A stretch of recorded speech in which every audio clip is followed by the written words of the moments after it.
Hola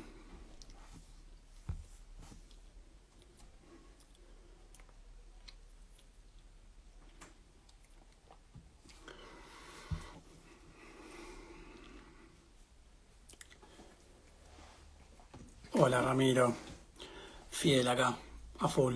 Hola Gaby. Bueno, ya sabemos que lo tenemos a Martín.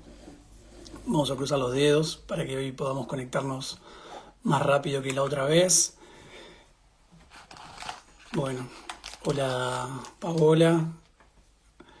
Un gusto que sigas sumada a las charlas. Hola Ceci. Bueno, vamos a ir dando un ratito para que se vayan sumando. Hola Marce, ¿cómo andás? Un gusto que sigan ahí. Hola Marisa. Que se sigan sumando, que se sigan enganchando con las charlas, con las tertulias desde, desde marzo que venimos. Hoy tenemos la número 20. Seguimos con las charlas destinadas a la parte de neurotología. Me costó mucho poder juntarlos a todos dentro de días que me quedaban, que queden más o menos correlativos, pero bueno, se pudo. Hoy estuve convenciendo a la doctora Paola Femia, casi de rodillas, pero ella no me veía, para que hagamos ya la segunda parte. Así que bueno, espero que sea prontamente. Así que todos los que me escribieron por privado cuándo iba a ser la segunda parte, bueno, ya le pasé la pelota a ella, así que ahora vamos a estar buscando alguna fecha para poder continuar, que nada, realmente estuvo buenísima. Igual que la charla que habíamos llevado a cabo con Claudia Adamo, con Fabricio. Así que realmente contento de que puedan estar acá.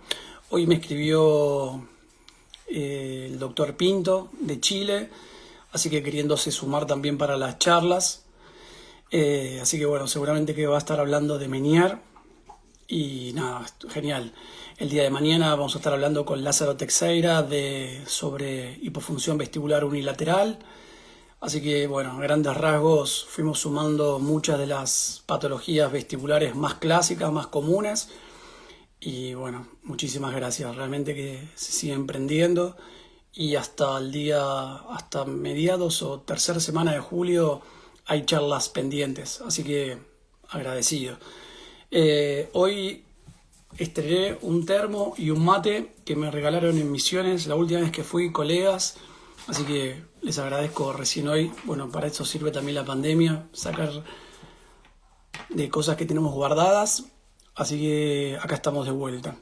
Bueno, como les dije, hoy tenemos la tertulia número 20. Hoy vamos a hablar de un tema que muchos de los que nos dedicamos al área de vestibular, seguramente que tenemos pacientes y hemos tenido, que es sobre BPPB.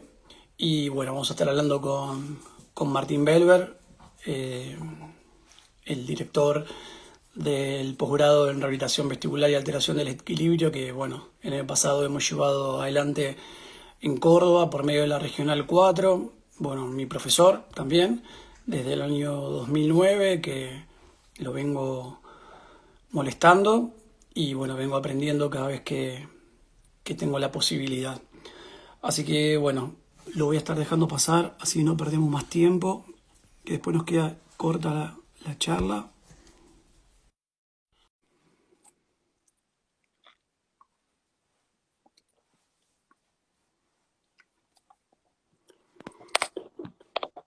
Hola, ¿cómo te va? Hola Bueno, hoy Martín, ando por suerte. ¿Cómo andan todos? espera que todavía yo no te veo. ¿Puede ser? Ustedes allá, los colegas que están del otro lado, ¿lo ven a Martín?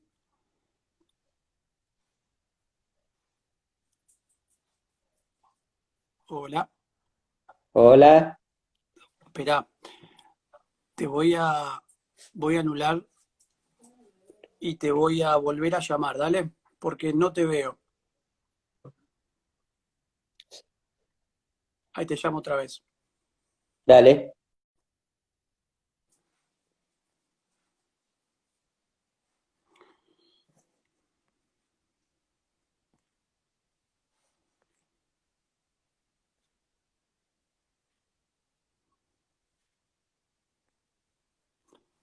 Bueno, vamos a esperar un cachito.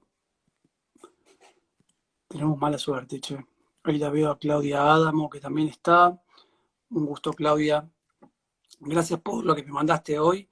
Me tenés que mandar a ver cómo hago para ingresar. Bueno, vamos de vuelta. Hola, Carlos, ahí de San Juan. Bueno, vamos otra vez. Podía fallar.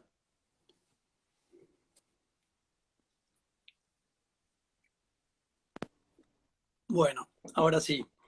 ¿Ahora sí me ven? Bueno, Ahí te encontré. ahí estamos. Ya estaba, te digo que ya estaba sufriendo otra vez. Ya estamos. Sí. ¿Cómo andás? Bien, todo muy bien. Ahí te saluda Claudia Adamo también, que mandó ¿Qué tal? saludos. Saludos a los colegas, muchos conocidos, y a los Sí, familiares también que están entrando. sí, ahí la acabo de ver a una de tus hijas, ¿puede ser? Sí, ahí controlando. Esta iba a decir, mira, hace 5 personas para arriba me saludó mi hija y me dijo que nos veía, así que, bueno, vamos Sí, para sí, adelante. la familia pendiente. Una marca personal hacen. Ahí está. Bueno, aprovechemos que no tenés de la mejor de las señales, te quiero decir, porque te veo un poquito pixelado. Pero bueno, metámosle hasta donde se pueda.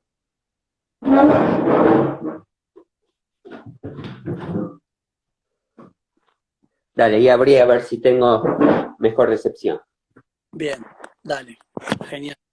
Bueno, creo que ya veníamos, ahí te veo un poco mejor, ¿eh? Bueno, Veníamos pensando en hacer BPPB cuando terminamos allá esas primeras tertulias de Mareo y Vértigo, dijimos, bueno, el próximo tenía que ser BPPB, no quedaba otra, así que acá estamos. dale. Bueno, Fueron, también como este es un tema que yo creo que la mayoría ya tiene una base, así que también se pueden tomar muchas preguntas a ver por dónde arrancamos o cómo querés que arranquemos. Podemos arrancar un poco la presentación, ¿no? obvio, claro, Entonces, sí, sí, un sí. ejemplo y después los que quieren pueden ir haciendo comentarios y preguntas. Yo Pero bueno, el caso hice típico, una lista de preguntas, así que si querés empezamos por tus preguntas. partí desde lo bien básico. ¿Qué era, qué es el BPPB? Bueno, entonces el PPBB es la definición de la asociación Barani, dice un poco que es un vértigo que aparece con los cambios de posición y que es de origen periférico, mucho más no dice la definición. Pero bueno, en la práctica son estos pacientes que vemos con mucha frecuencia que tienen estos vértigos con los cambios de posición. Ahora, muchas patologías vestibulares traen vértigos con los cambios de posición, pero en este específicamente va a ser el vértigo con el cambio de posición a una posición específica, generalmente alineada con alguno de los planos de los conductos semicirculares, y que puede ser desencadenada bien con ese cambio de posición y que va a tener un nistagmus típico asociado. Entonces, si vemos todo eso, podemos pensar en BPPD. Pero bueno, todas las patologías vestibulares suelen tener mareos con los cambios de posición, pero el BPPD lo que tiene típico es esto, tiene un nistagmus específico y hay un plano específico donde disparan los episodios. Bien. ¿Y cuál es el origen? O sea, cuando tenemos que pensar de dónde surge este BPPB, ¿qué podemos llegar a decirles? ¿Ok? Entonces, la historia es interesante con esto, porque en la primera descripción así bastante precisa de lo que es el BPBB lo hizo Barani en cerca de 1920, por ahí, y él definió estos pacientes que tenían nistagmus con cambios de posición y pensaba, la idea era que era una patología otolítica, es decir, en general con la historia del vértigo, hasta que publicó Menier, se pensaba que el vértigo era un problema de tipo central. Sí, Mientras después de Menier se empezó a hablar de patologías del laberinto. y ya Barani describe, le estuvo bastante aproximada que teníamos una patología a nivel de los órganos otolíticos, ¿eh? Pero Sí, tal recién, cual.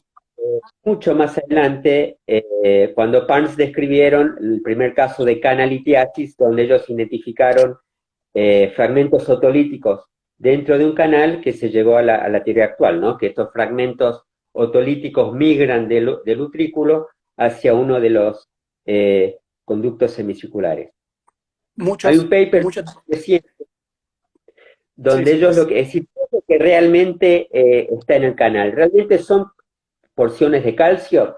Y hay un paper reciente también del grupo de Parnes, donde ellos hicieron a nivel de microscopía electrónica, perdón, y analizaron fragmentos en pacientes operados con un BPBB intratable. Y lo que en realidad lo que se ve es una masa de otolitos adheridos a mácula, digamos, aparte de la membrana gelatinosa. Entonces, en realidad no son solo fragmentos de carbonato de calcio, sino son fragmentos de carbonato de calcio unidos entre sí y adheridos a una matriz, a esa masa gelatinosa. Así que en realidad no son solo partículas de calcio lo que está generando esta alteración en el flujo endolinfático.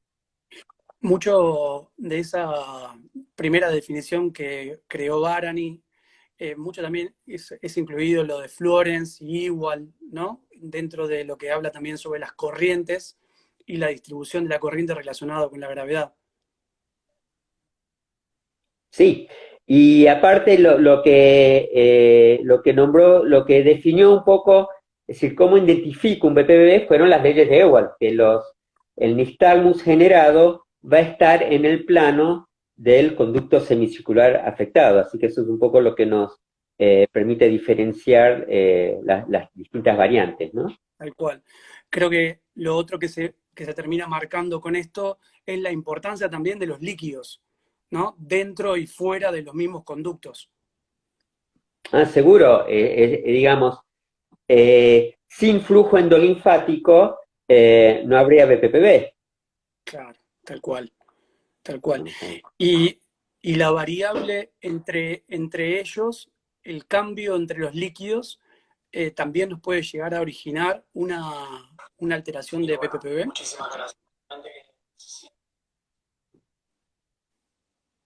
Si los cambios, perdón, no te escuché la última parte.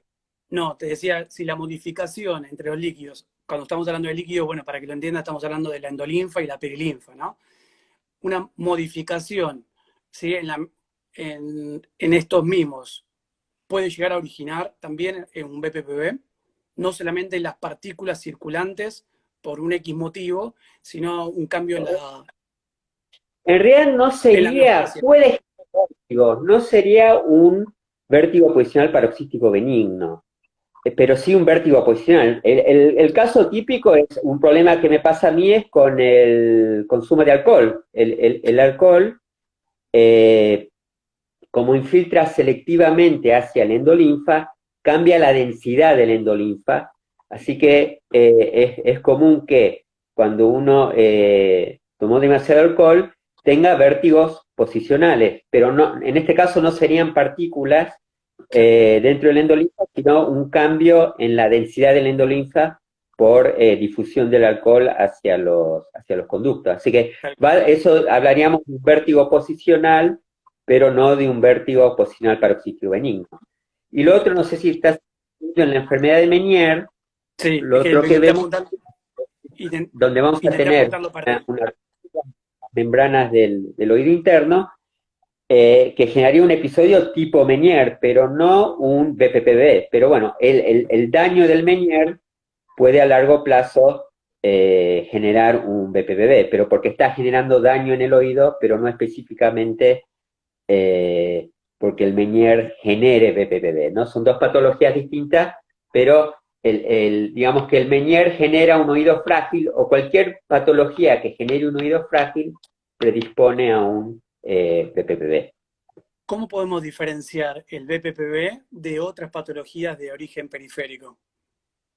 Ok. Así que bueno, hay, hay, Porque, hay que pensar bien con el examen, ¿no?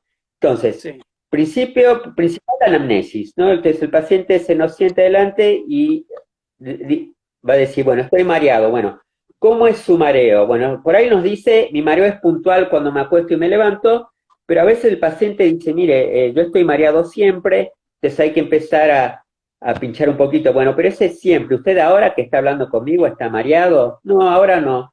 Si usted mira para arriba, sí, si miro para arriba me mareo más. Entonces a veces lo podemos ir orientando con la anamnesis hacia un vértigo ocasional, pero en un momento nos va a decir, mire, sí, yo cuando giro en la cama, este problema empeora, pero por ahí dice, sí, yo estoy mareado todo el día, pero va a haber una posición específica donde los síntomas se exacerban, ¿no? Así que ya la anamnesis nos va a orientar bastante a cómo evaluar el paciente. Ahora, también otra regla clara es siempre cuando estamos ante un paciente con mareos, busquemos el BPPV, porque existen también BPPV silenciosos. Hay un estudio hecho en un grupo de pacientes que estaban, no pacientes, personas que estaban institucionalizadas en geriátricos y vieron que cuando evaluaron un grupo de pacientes institucionalizados, vieron que hasta el 30% de los pacientes podían tener BPPV silenciosos, es decir, ellos no sentían que tenían BPPV, por ahí referían otras cosas, mareo, inestabilidad, pero al examen presentaron BPPV. Así que siempre hay que buscarlos, siempre hay que hacer las maniobras provocativas en los pacientes que nos consultan por mareos o vértigo. bien. Justo Así ahí que bueno, hablaste sobre, sí, perdóname, no, que justo hablaste sobre una población. Cuando tenemos que pensar en el BPPV, ¿tenemos que pensar más en una población etaria o en general? ok. Entonces, en realidad se puede dar a cualquier edad. Está publicado en niños. Yo en Sí, niños nunca lo vi. Había estadísticas de hospitales de neurología o centros de neurología infantil donde describen 100, 200 casos. Yo realmente pienso que están viendo otras cosas porque no puede ser que yo en 20 años haciendo esto y viendo muchos BPBs nunca lo vi en un niño. Sí, en general, cuando me consultan niños, los padres vienen con los niños por mareos posicionales, casi siempre son lo que llamamos eh, vértigos migrañosos, claro. el vértigo migrañoso de la infancia o de la niñez. Pero yo, la verdad que en un niño, un menor de 16 años nunca lo vi. Se Sí, puede dar en gente muy joven también, es un 5% que se va a dar en menores de 30 años, así que extremadamente raro, pero cuando lo vemos en menores de 30 años, más del 90% va a ser una etiología traumática. Así que sí. ante un trauma encefálico y mareos y vértigo, pensar también en BPBB, no importa la edad. Pero sí, lejos, esto es mucho más común, el principal grupo es entre los 60 y los 70 años. ¿eh? No porque sea, tiene que ver con cambios degenerativos y Claro, también una tiene que ver alteración, con qué tienen a nuestros consultorios y el promedio de vida de las personas también. tal cual. ¿Crees que tiene que ver también con, al margen del envejecimiento, con la pérdida de movilidad de las células ciliadas o una alteración en esa circulación de líquido dentro del sistema vestibular? Mira, probablemente esto es multicausal, ¿no? Es decir, ¿cuál es la verdadera causa? Entonces, por un lado tenemos los traumatismos encefálicos, se está viendo que sí, que no, que el déficit de vitamina D puede ser un factor, es más común en hipertensos, en personas con aumentos de los triglicéridos como factores de riesgo, pero y mucho más común a mayor edad. Pero no sé, creo que es decir, lo que pasa es que otras patologías, el, ahora respondemos a esa pregunta, más por qué, más en hombres. Ciertas patologías generan un oído frágil, lo que hablamos antes, y ese oído frágil está predispuesto al BPPV. Por eso es más común en migraña, por eso es más Claro, común en Meniere. sí, tal cual. Pero no pienso que sea un problema de flujo endolinfático, por lo menos no hay ninguna evidencia que sea. Bueno, acá una de las preguntas es ¿por qué es más común en hombres? No, en realidad no es más común en hombres. Todas las estadísticas hablan de más común en mujeres, Tal cual. 55 versus 45%. ¿Sí? Así que, sí. O también puede ser que por ahí sean grupos, sea similar en ambas poblaciones, pero las mujeres, en general en todos los consultorios, las mujeres tienden a consultar más. Que por ahí lo vemos más en mujeres, porque las mujeres son más proclives a hacer una consulta, pero en general en las casuísticas, o lo vamos a ver más en mujeres que en hombres. Bien. ¿Qué tipo de BPPB podemos encontrar, Martín? Bueno, entonces vamos a tener, entonces ya hicimos nuestra, digamos, vuelvo un poco atrás, hicimos nuestra anamnesis, ¿no? Pensamos en un BPPB, igual, siempre hay que evaluar para BPPB, entonces mi examen vestibular o el examen vestibular siempre tiene que iniciar paciente sentado, observamos movimientos oculares, yo vi que ya tuvieron una charla sobre eso, entonces Sí, siempre arrancar el examen con un análisis de movimientos oculares. ¿Por qué? Porque el paciente puede tener un nistagmus congénito y si no miramos movimientos oculares vamos a tener una visión errónea cuando hacemos la manual de Dix-Alpine. Así que descartamos que tenga un nistagmus espontáneo, hacemos unas pruebitas rápidas para descartar patología central, ¿no? Vemos el sacádico, vemos cómo está el seguimiento, vemos cómo está el HIT, y después sí yo paso a hacer las maniobras de Dix-Alpine.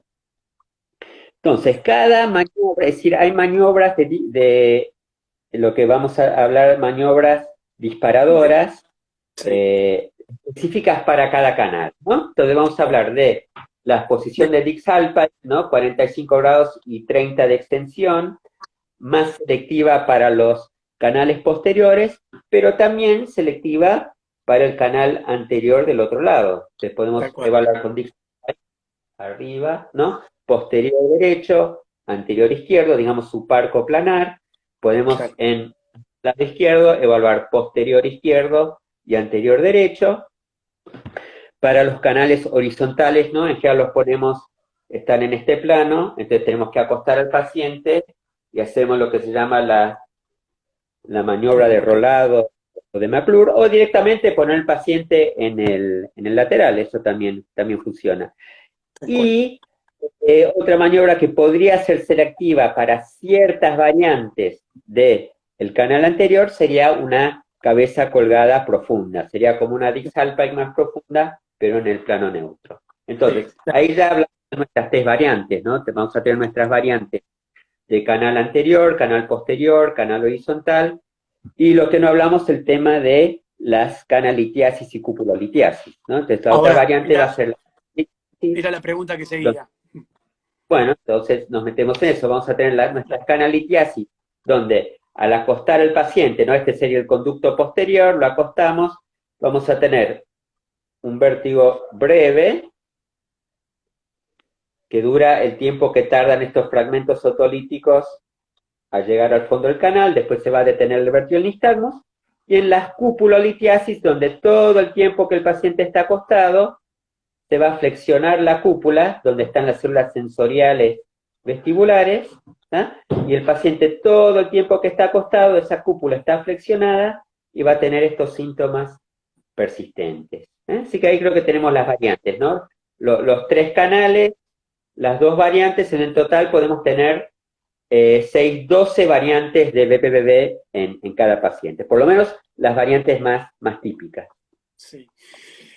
Eh, Creo que lo habíamos hablado la última vez que estuvimos hablando sobre lo que era un BPPB del conducto anterior. Y bueno, que mucha de la bibliografía actual estaba diciendo que muchas de esas alteraciones del conducto anterior ya se pensaba que no era tanto el conducto anterior, sino era una cupulolitiasis del conducto posterior. O sea, ¿cómo lo ves esta evolución en la bibliografía? Y bueno, obviamente expliquemos la variante, ¿no? Ok, entonces vamos a arrancar con el canal anterior, ¿no? Entonces el canal anterior estaría un plano, no está tanto a 45 grados, como decían los libros más antiguos, sino hoy se está hablando de a 35 grados del plano sagital.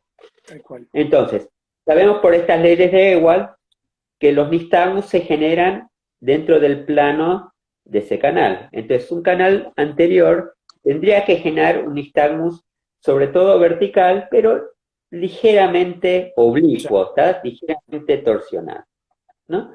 Por otro lado, por su disposición anterior, un paciente con un verdadero canal anterior tendría que tener realmente vértigo en una extensión muy, muy profunda, ¿ok? Claro. Entonces, y por su localización superior, es muy difícil que ocurra un canal anterior. Así como, ¿qué puede pasar? Que un paciente se acueste y Que se vaya para meta abajo. por acá y que dé toda la vuelta. Entonces, Claro. eh, físicamente es muy difícil que realmente ocurra un canal anterior, pero esto sucede, pero uno le esperaría en alguien, bueno, uno como una falla de una maniobra, por ejemplo, para canal posterior. Entonces, tratamos un canal posterior y tuvimos una inversión a canal anterior. Esa es, digamos, la causa más común. Y lo otro tendría que ser un paciente que estuvo haciendo o rolados Claro. o estuvo Iba a haciendo decir eso. por ahí de yoga, así que, pero realmente es muy difícil que ocurra. Ahora, lo que es mucho más plausible que ocurra es que estos fragmentos otolíticos no migren al canal superior, sino que migren al canal posterior, digamos, por eso el canal posterior es más común. Entonces, ahora, si uno analiza, digamos, el nistagmus del canal posterior, ¿no? Entonces, si yo selectivamente estimulo con un electroestimulador mi canal posterior, me va a generar un nistagmus, digamos, si hablamos del componente rápido, torsional arriba y derecha, ¿no? Entonces, si yo selectivamente estimulo un canal posterior, voy a tener este nistagmus torsional arriba derecha.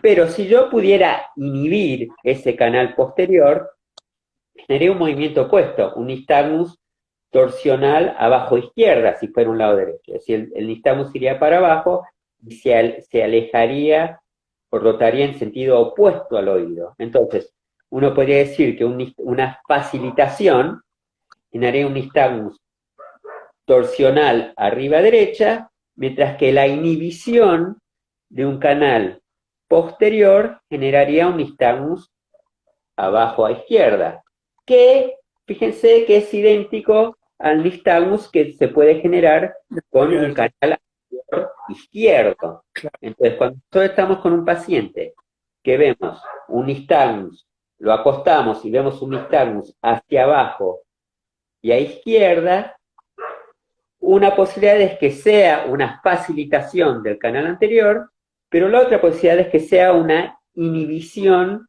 del canal posterior. Y eso es mucho más probable si uno mira un poquito la posición del canal. Si el canal posterior está atrás, es mucho más probable que un fragmento quede acá, atrapado, Sí. que quede Ya, acá. sí, claro. De acuerdo. Lo que antes hablábamos, bueno, que un 2-3% de nuestros pacientes tienen este nistagmus posicional hacia abajo, que antes decían, bueno, todos estos pacientes son canales anteriores, ahora es más interesante pensar, no, probablemente la mayoría de los pacientes sean canales posteriores donde se está generando un nistagmus inhibitorio. Y esto puede Claro. pasar cuando los fragmentos están atrapados en este sector, que sería Claro. El, el el brazo brazo. más lejos del utrículo. Claro, este sector que este sector. Entonces, fragmentos otolíticos en el brazo posterior generaría un nistagmus torsional arriba abajo, mientras que fragmentos otolíticos en la parte superior, en el brazo no ampular del canal, generaría un nistagmus abajo, y después quedaría la duda, bueno, esto que estoy viendo, ¿es un canal anterior realmente o estoy viendo un canal posterior, lo que ahora llamamos un canal posterior apogeotrópico? Claro, iba a decir eso. Y la latencia, ¿cómo varía uno y otro? No tiene por qué variar. Yo esperaría que el canal anterior puro, realmente para dispararlo, necesitarías realmente hacer una muy buena hiperextensión. ¿Tá? O sería más importante hacer la muy buena hiperextensión, mientras que con un canal posterior no necesitaría tanta hiperextensión.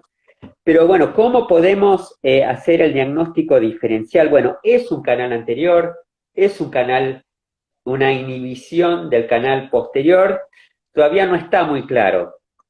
Otra Sí, regla sería, ¿qué pasa con ese nistagmus? Los dos van a dar nistagmus para abajo. En uno tendría que ser más torsional, ¿no? claro. Entonces el canal posterior tiene más componente torsional, entonces si yo veo abajo con mucha torsión, ¿sí? Yo esperaría decir, bueno, esto realmente sería un canal posterior apogeotrópico. Mientras que si veo muy poca torsión, por ahí podría pensar, bueno, este es un canal anterior. Pero en la práctica no es tan sencillo porque muchas veces la torsión no la ves. Tal cual. Y otra forma sería basarnos en la intensidad.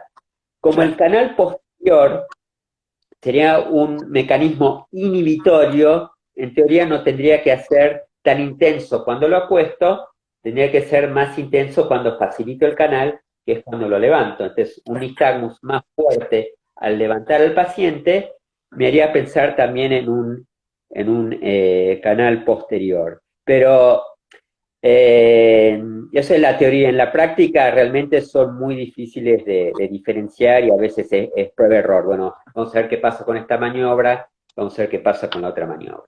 Tal cual. Por ahí fue, por ahí fuimos algo muy puntual, pero es algo que hoy por hoy en la bibliografía se encuentra y se está manifestando esta diferenciación. Sí, me parece que en BPPB hoy en día es lo que más, lo nuevo, ¿no? Bueno, realmente esto que antes eran todos canales anteriores, eh, Sí, bueno, ¿cómo diferenciamos que no sean canales posteriores, inhibitorios, y qué hacemos? ¿No? Y todavía no hay ningún estudio así controlado, si bien hay sugerencias de tratamiento que vamos a hablar más tarde, todavía no hay un estudio controlado que nos dice qué es lo mejor. ¿Eh? tal cual. Lo mismo que lo que tiene que ver con la hipovitaminosis D, ¿no? Que antes estábamos hablando de los líquidos. Esa todavía no hay nada fehacientemente que diga que porque tienes una hipovitaminosis D pueda llegar a provocar un BPPB. Sí. Parece ser un factor de riesgo, pero la evidencia es bastante, digamos, empírica por ahora. Hay tres o Sí, cuatro, o por ahí ahora ya más que yo no me haya enterado, que parecen sugerir que la hipovitaminosis D. eh, sería un factor, si los pacientes con, sobre todo BPBB recurrentes, es más probable que tengan niveles muy bajos de Bueno, vitamina D. sí, También, sí. no todas las pacientes con Vas, hipovitaminosis vitamina D tienen va a producir un BPBB, BPPB. y gente con, lo que pasa que como hoy en día se está evaluando tanto la vitamina D, prácticamente toda la población, mujeres mayores de 60 años, ahora tienen hipovitaminosis D, así que todavía tampoco están del todo de acuerdo los endocrinólogos en Sí, cuáles son los niveles a tener en cuenta. creo que habíamos hablado en alguna de esas vueltas que tuvimos que dar el año pasado a Córdoba, que el año pasado yo le preguntaba a todos mis pacientes que venían por un BPPB, le preguntaba si ya habían hecho estudios de sangre y si le habían evaluado la hipovitaminosis D. Y creo que entre el 70 y el 80% de los pacientes me daba que tenía bajo la vitamina D. Pero bueno, Ajá. hoy por hoy tampoco es un marcador de que vaya a decirme que va a producir un BPPB, ¿no? Necesitarías tener un grupo de control, ¿no? De todos los pacientes que vienen a tu consultorio por otros motivos y ver si los pacientes eh,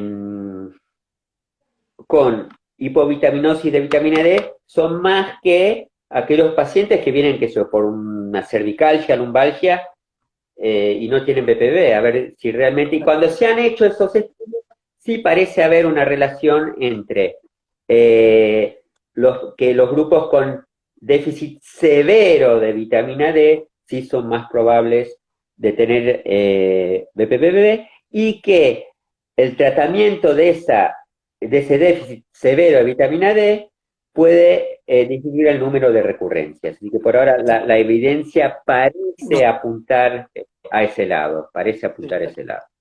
tal cual.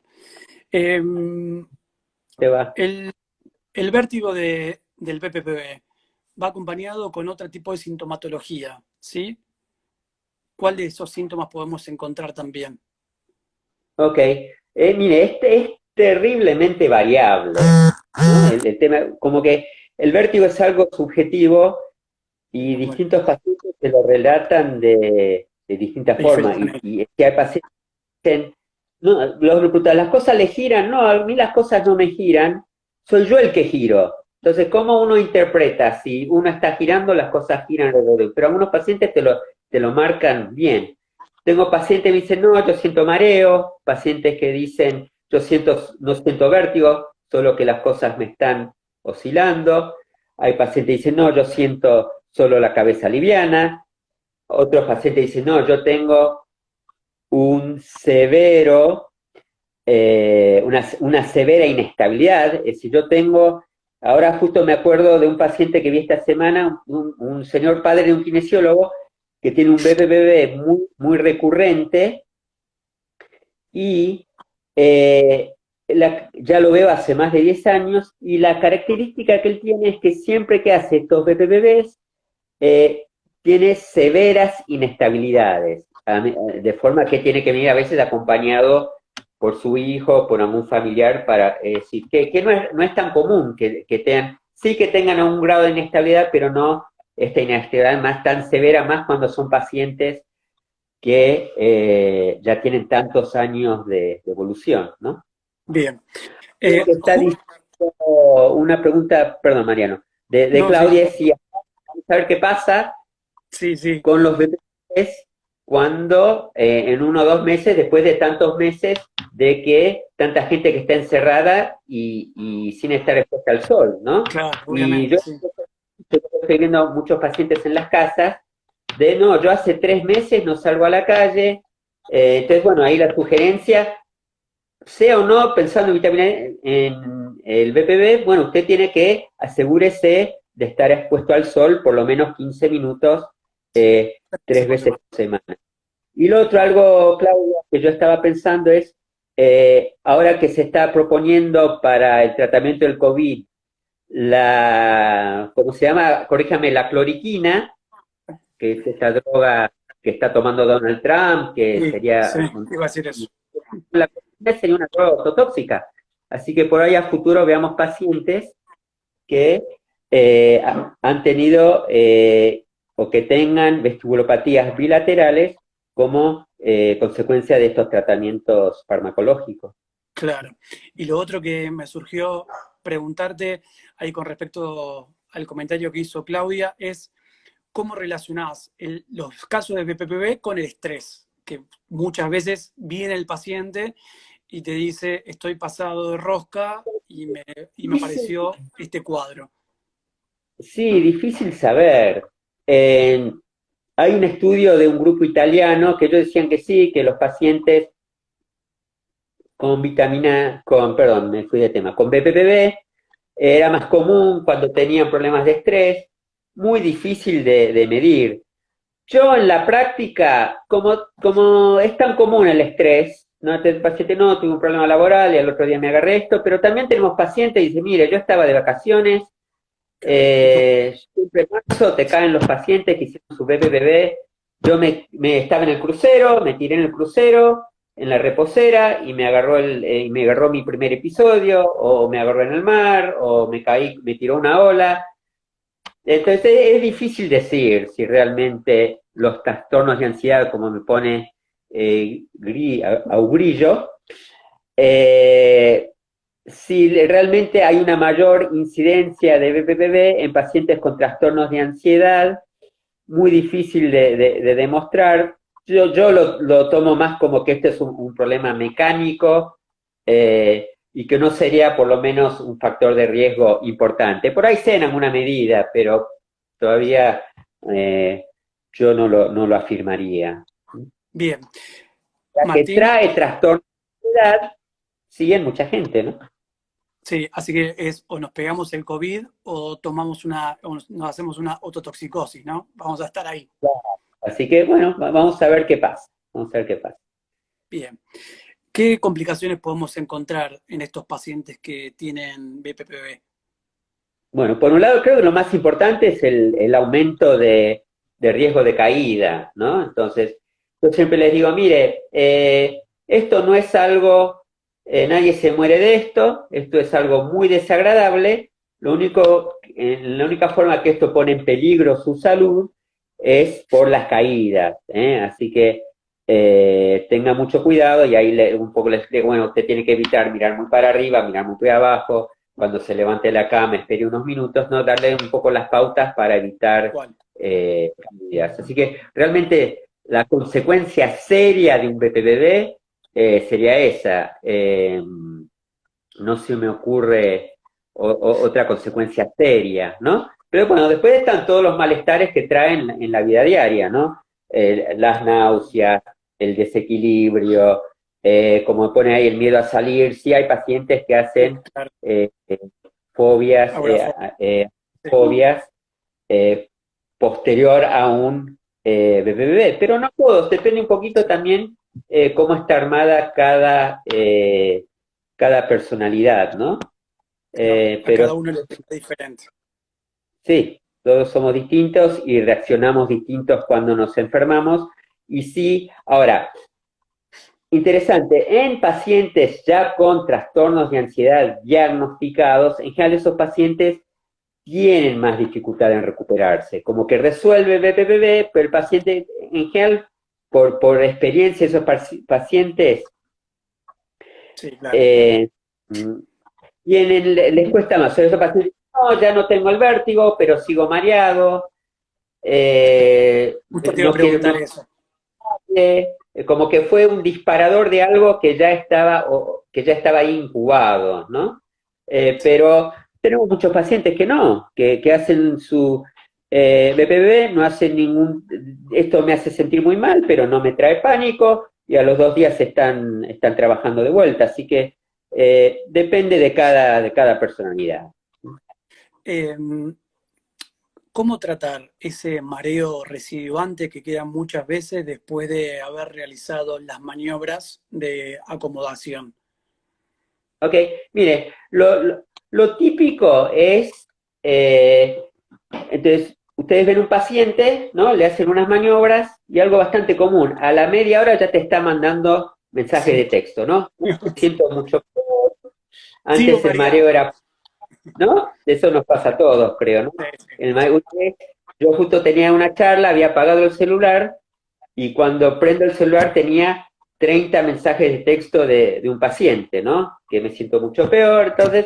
Eh, entonces yo en general les aviso al paciente. Yo hago una maniobra, bueno, descanso un minuto y le digo, mire, puede ser que usted por un tiempo se sienta peor, eso no es malo, es porque estamos haciendo este tratamiento, tengo un poco de paciencia, cuídese con los cambios de posición. Y en general ese mareo residual suele irse solo, ¿eh? Suele irse solo. Si yo veo al paciente, vamos a darle entonces 1, 2, 3 días de recuperación, y si persisten los síntomas, bueno, ¿cuáles son los síntomas? Bueno, me sigo mareando, estoy inestable, bueno, démosle algunos ejercicios de equilibrio. Bien, Eh, y acá me surge la pregunta, en la biografía actual dejaron de lado los ejercicios de Branidarov, que antes en una época se le daba a muchos, preferentemente para estos tipos de pacientes que tenían este mareo residuante o continuaban con esta inestabilidad. Creo que igualmente ya lo hemos hablado, o sea, creo que está bien, pero bueno, quería que lo expliques vos. ok, así que sí, yo lo indicaba en una época, pero personalmente es algo que nunca me funcionó. ¿Okay? Entonces, me parece si uno quiere hacer uno es el riesgo, ¿no? Entonces, si ustedes piensan desde la mecánica, bueno, tengo fragmentos otolíticos que yo reposicioné, están en el utrículo, adherida a esa membrana gelatinosa, bueno, ¿cuán adherido está eso? Claro, Entonces, ¿conviene forzar está esa para, esa claro, posición? Conviene forzarlo. Entonces, ahora, si yo quiero darle al paciente, quedó sensible a cierta posición y eh, le quiero dar algún tipo de tratamiento de habituación, lo puedo hacer de mejor forma que con ejercicio de Blanquidaro. Porque el paciente dice, no, yo me sigo mareando cuando me estoy inclinando hacia abajo, entonces démosle un ejercicio de, bueno, usted inclínese hacia abajo, Control. haga 3 series de 5 repeticiones, de 10 repeticiones, de ese, me parece mucho más funcional hacer esto o hacer esto que estar forzando a los Claro. pacientes que se estén acostando en la cama, ¿no? Así que me Claro. parece, yo iría más, está bien la habituación, pero iría más a algo más funcional. Bueno, busquemos qué Bueno. posición específica le está Tal molestando a cual. ese paciente. Y en todo este gran mundo de la rehabilitación vestibular, ¿cómo crees que es el espacio que debe cumplir el kinesiólogo? Eh,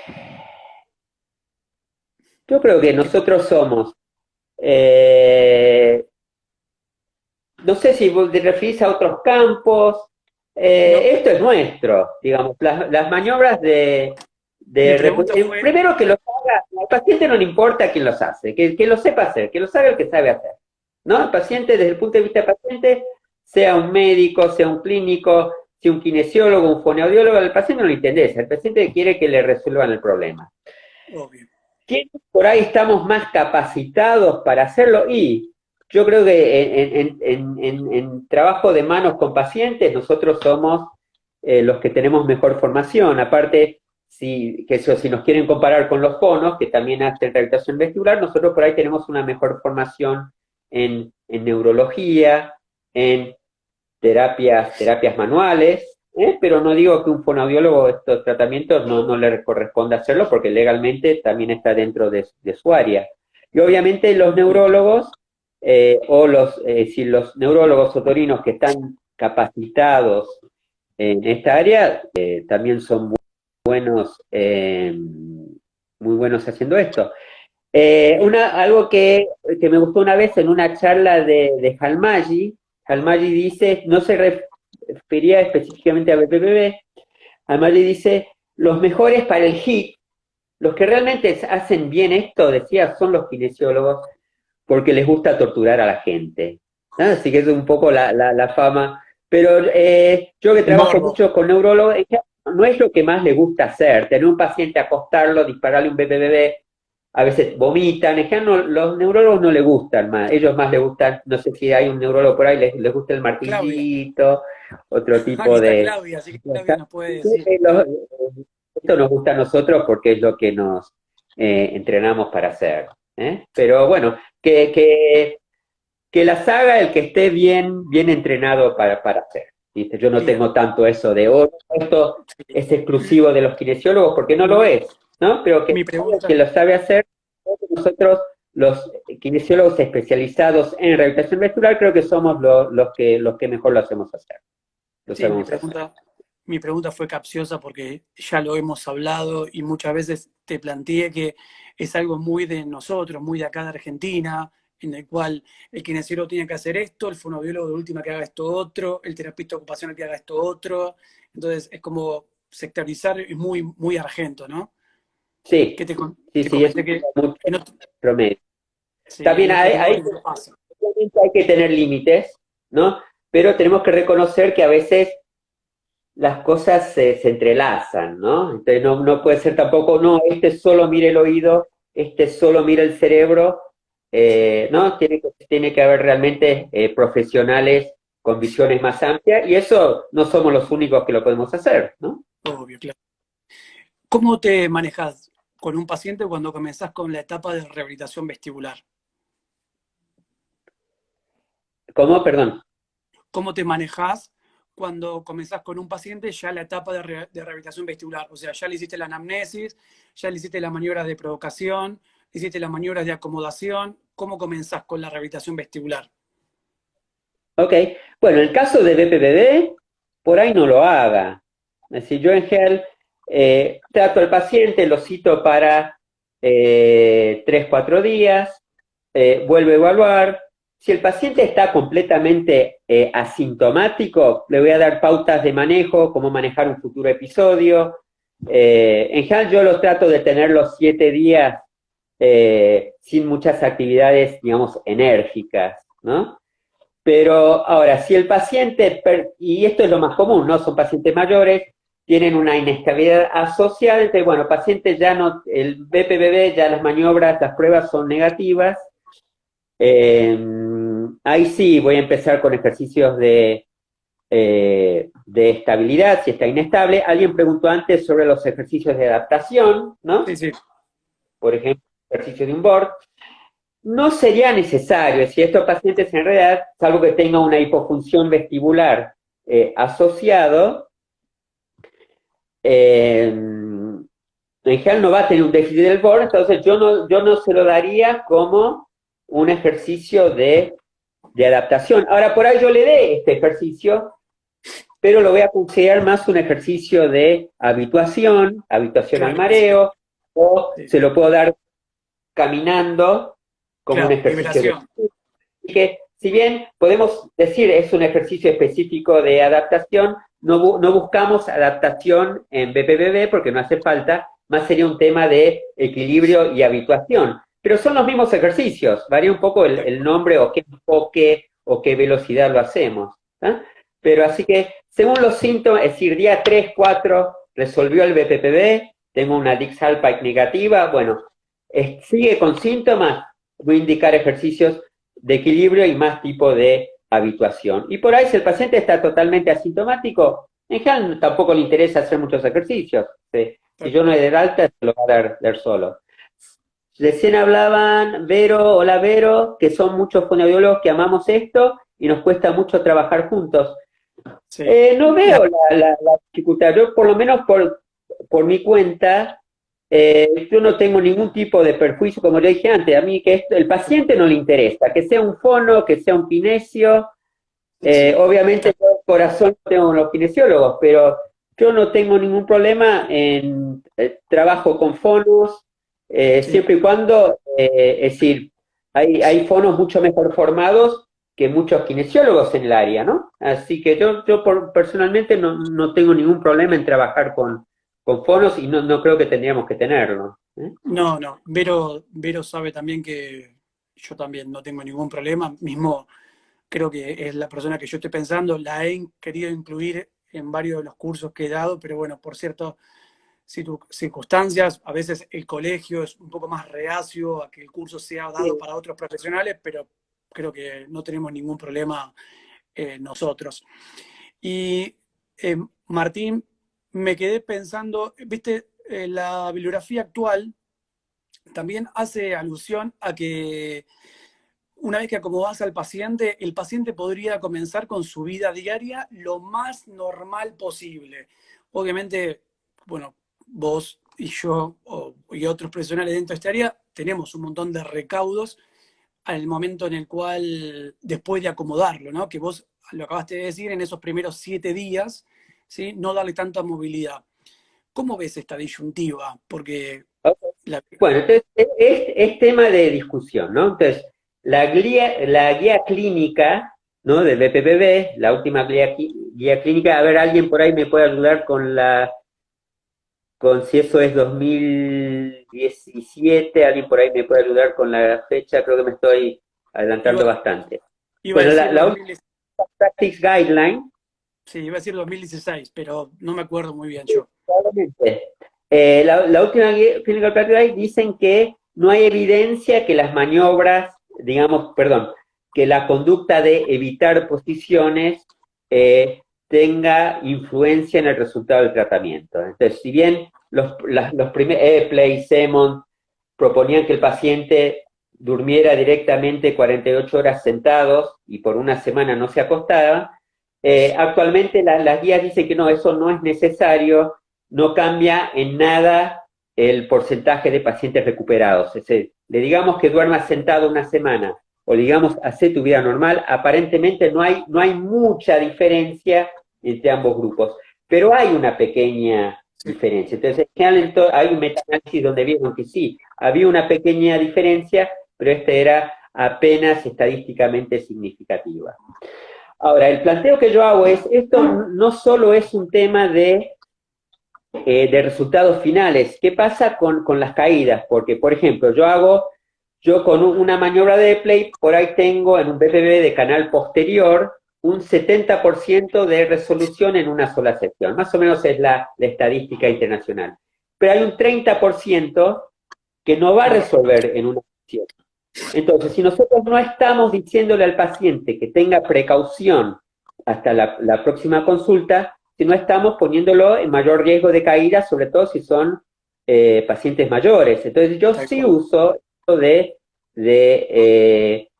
del control de posiciones después de las maniobras. Tal cual. Ahora también, según quién, es un paciente joven, con síntomas leves, pues le voy a decir, no, dormí como quieras, en cualquier lado, pero no hagas deporte riesgoso. ¿tá? Ahora, Tal si es un cual. paciente de 85 años con mucha sintomatología y mucho riesgo de caída, sí lo voy a limitar. Así que, si bien las guías clínicas dicen que no es importante, yo creo que es bastante importante, sobre todo con la prevención de caídas.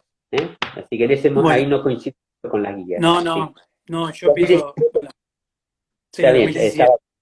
Estábamos cerca, por lo menos, ¿no? estábamos cerca. No, no, yo estuve bien, no estuve bien. No estaba seguro. Porque, a ver, muchas de las preguntas que yo te estoy haciendo es porque cosas que estuvimos hablando nosotros por ahí en privado, cuando tuvimos que hacer los viajes a Córdoba, y bueno, me pareció interesante porque mucho tenía que ver con la bibliografía actual. Entonces, bueno, una forma de poder acercar algo de lo que se estuvo últimamente publicando. Sí, a mí me pasó en una charla que di en el grupo especializado en reactivación vestibular de la Asociación de Kinesiología Argentina, que bueno, yo planteé esto en una charla, entonces yo un poco fue, bueno, ¿quiénes de los que están acá eh, proponen al paciente que, bueno, que cuide sus posiciones por unos días? Entonces levantamos la mano, creo que de los 100 personas que estarían, levantamos la mano 4. Y eran todos los más viejitos, digamos, los que estamos haciendo esto hace más tiempo. ¿Por qué? Porque nosotros nos formamos con eso, que después del paciente había que tener estas precauciones de postura. Y entonces yo dije, no, y yo planteé lo que estoy diciendo, mire, piensen en el riesgo de caída. Nosotros por ahí un paciente que va a persistir después de una maniobra de reposicionamiento, que no sé quiénes sí, quiénes no, nosotros por ahí estemos previniendo caídas. Y el año pasado, que estuvo Helminski dando una charla, dijo el mismo criterio, que uno, que por ahí los estudios están, cuando hacen estos estudios comparativos, nadie está vigilando realmente cómo duermen estos pacientes y después también riesgo de caída. Podemos disminuir el riesgo de caída. Bueno, Martín, Esta- como siempre, es un placer poder escucharte. Hay un montón de preguntas que van a quedar ahí dando vueltas. Por favor, si alguno quiere, se lo puede hacer por privado a Martín. Martín, ¿me querés pasar tu no dirección de sé Instagram o por dónde te cómo pueden venimos. escribir? Decime por dónde te pueden escribir. Ah, ok. Bueno, al mail, si me buscan en Google van a encontrar ahí la página y ahí está mi mail. Sería martdemartinbelver@gmail.com y si no en la página vertigoymareo.org. Fíjense, hoy agregué en el Instagram, Lo agregué vi. una galería de videos, así que hay muchos videos interesantes que voy a estar ahí colgando y también las voy a estar colgando ahí en el Instagram. Bueno, muchísimas gracias. Cualquier duda, sé que quedaron preguntas por ahí dando vueltas, así que obviamente los invito a que le pregunten a Martín y Martín no va a tener ningún problema porque realmente sos una persona muy generosa cada vez que tenés que darle alguna respuesta a alguno. Obviamente me incluyo. Bueno, no sé si me escuchan, yo perdí el audio totalmente, así que bueno, gracias a todos por la atención, gracias Mariano a vos que no te agradecí antes por la invitación y Por por todo lo que favor. estás haciendo. No, gracias a vos y obviamente seguimos en contacto. Te mando un abrazo grande.